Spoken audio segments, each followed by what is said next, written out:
হযরত ইসরাঈল আলাইহিস সালাম বলছে, আল্লাহ গো, যদি হযরতে মা আমিনার জানটা কবুজ করে নেই, আবার নবী যে বড় একা এতিম হয়ে যাবে। আমার আল্লাহ বলতেছে, বলো শোনো, আমি তোমাকে যেটা হুকুম করেছি সেটাই করো। আল্লাহ পাক আল্লাহ তাআলা বলতেছে, ইন্নী আ'লামু মা লা তা'লামুন। আল্লাহ বলছে, ফারিস্তা, আমি যেটা জানি তোমরা সেটা জানো না।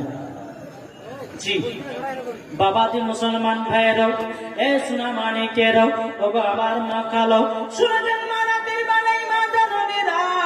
যখন বাবাজি এই কথা বলার পরে হযরত ইসরাঈল আলাইহিস সালাম হযরত মা আমিনা জানটা কবজ করে নিয়েছে রে মা। এদিকে আমার নবীজি জানো বাবাজি এক পা দুপা করে মার কাছে এসেছে। মা জমিনে একটা গাতে হিলানা দিয়ে বাবা আরাম করতেছে রে বাবা।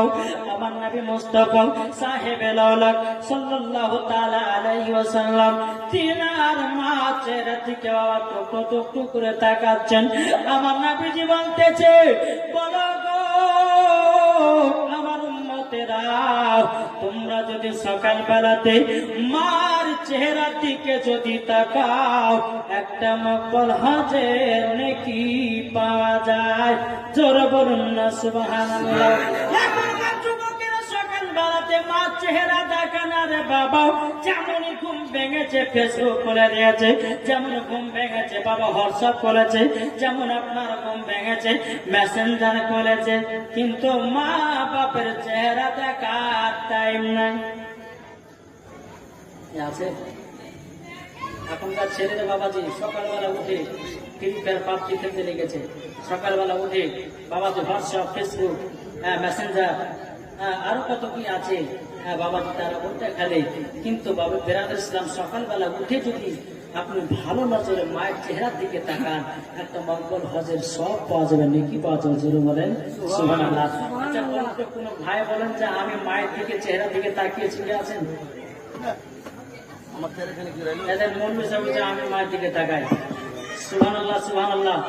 আমি মায়েদেরকে বলবো, মা বোনেরা, মায়ের মতো মা হতে হবে, ঠিক না? মায়ের মতো মা হতে হবে। যদি মায়ের মতো মা হওয়া যায়, মরার পরে জান্নাতি হওয়া যাবে, ঠিক না? অনেকে মা আছে বেটাদেরকে মাদ্রাসায় পড়তে পাঠায়, কিন্তু মা আবার দেখছে সিরিয়াল দেখে বেড়েছে, তাহলে ওই পয়সা কোনো লাভ হলো? কি গো, লাভ হবে? তো বাবাজি মুসলমান সোনামানি, আল্লাহ পাক আল্লাহ তাআলা আমাদের সকলকে নবীজির গোলাম এবং মা বাবার খিদমত করার তৌফিক দান করে। জোরে বলুন আল্লাহ।